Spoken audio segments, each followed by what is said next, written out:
नमस्ते बच्चों, मैं हूं आपकी हिंदी टीचर और आज से हम अपनी नई पुस्तक मल्हार की शुरुआत करते हैं। आपने कभी अपनी माँ से जिद की है कहानी सुनने की? ऐसी ही एक हमारी कविता है जिसमें बच्चा अपनी माँ से जिद करता है कि माँ कहानी सुनाओ। यहाँ पर राहुल अपनी माँ यशोधरा से कहानी सुनने की मांग कर रहा है। तो चलिए राष्ट्रीय कवि मैथिली शरण गुप्त जी की इस कालजयी कविता को समझते हैं। माँ कह एक कहानी, माँ कह एक कहानी, बेटा समझ लिया क्या तूने मुझको अपनी नानी? कहती है मुझसे यह चेटी, तू मेरी नानी की बेटी।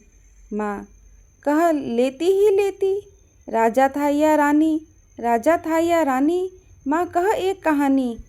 राहुल अपनी माँ से कहता है, माँ एक कहानी सुनाओ।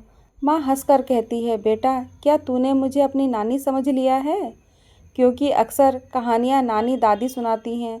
तब राहुल बड़े प्यार से कहता है कि आप मेरी लेटी हुई नानी जैसी ही प्यारी हो, बस एक कहानी सुना दो।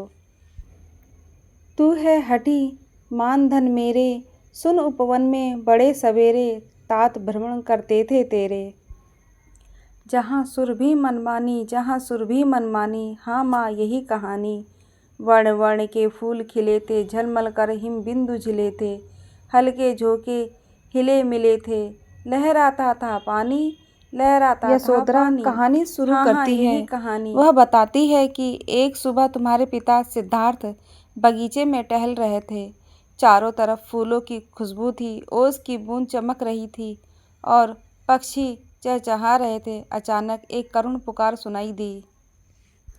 गाते थे खग कल कल स्वर से, सहसा एक हंस ऊपर से गिरा वृद्ध होकर खर सर से।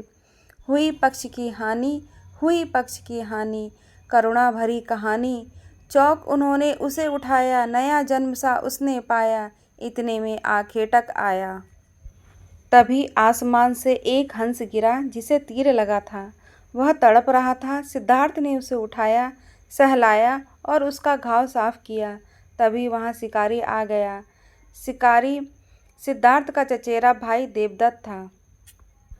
लक्ष्य सिद्ध का मानी, लक्ष्य सिद्ध का मानी, कोमल कठिन कहानी, मांगा उसने आहत पक्षी, तेरे तात किंतु थे रक्षी। तब उसने जो था खगभक्षी, हठ करने की ठानी, हठ करने की ठानी। अब बढ़ चली कहानी। हुआ विवाद सरदय निर्दय में, उभय आग्रही थे स्व विषय में। गई बात तब न्यायालय में, सुनी सभी ने जानी, सुनी सभी ने जानी, व्यापक हुई कहानी। राहुल तू निर्णय कर इसका, न्याय पक्ष लेता है किसका? कह दे निर्भय जय हो जिसका, सुन लूँ तेरी बानी। माँ मेरी क्या बानी, मैं सुन रहा कहानी। कोई निरा अपराध को मारे, तो क्या अन्य उसे न उबारे? रक्षक पर भक्षक को वारे, न्याय दया का दानी, न्याय दया का दानी। तूने गुनी कहानी। अब शुरू होता है असली विवाद। देवदत्त कहता है यह हंस मेरा है क्योंकि मैंने इसे मारा है। सिद्धार्थ कहते हैं नहीं, यह मेरा है क्योंकि मैंने इसे बचाया है। मामला राज दरबार में पहुंचता है। यशोधरा राहुल से पूछती है, बेटा अब तू बता, न्याय किसका पक्ष लेगा, रक्षक का या भक्षक का? राहुल जवाब देता है, कोई निरा अपराध को मारे तो क्या अन्य उसे ना उबारे? रक्षक पर भक्षक को वारे। राहुल कहता है कि अगर कोई निर्दोष को मार रहा है तो उसे बचाने का हक उस पर पहले होना चाहिए। न्याय हमेशा दया के साथ होना चाहिए। तो बच्चों इस कविता से हमें क्या सीख मिलती है? यही कि मारने वाले से बचाने वाला बड़ा होता है। दया और करुणा दुनिया की सबसे बड़ी शक्ति है। आज का होमवर्क, आप मुझे कमेंट में बताइए कि आप कभी किसी पशु या पक्षी की मदद की है। अगली वीडियो में हम इस पाठ के प्रश्न उत्तर करेंगे। तो बच्चों अगर वीडियो पसंद आई हो तो लाइक करें और सब्सक्राइब ज़रूर करें।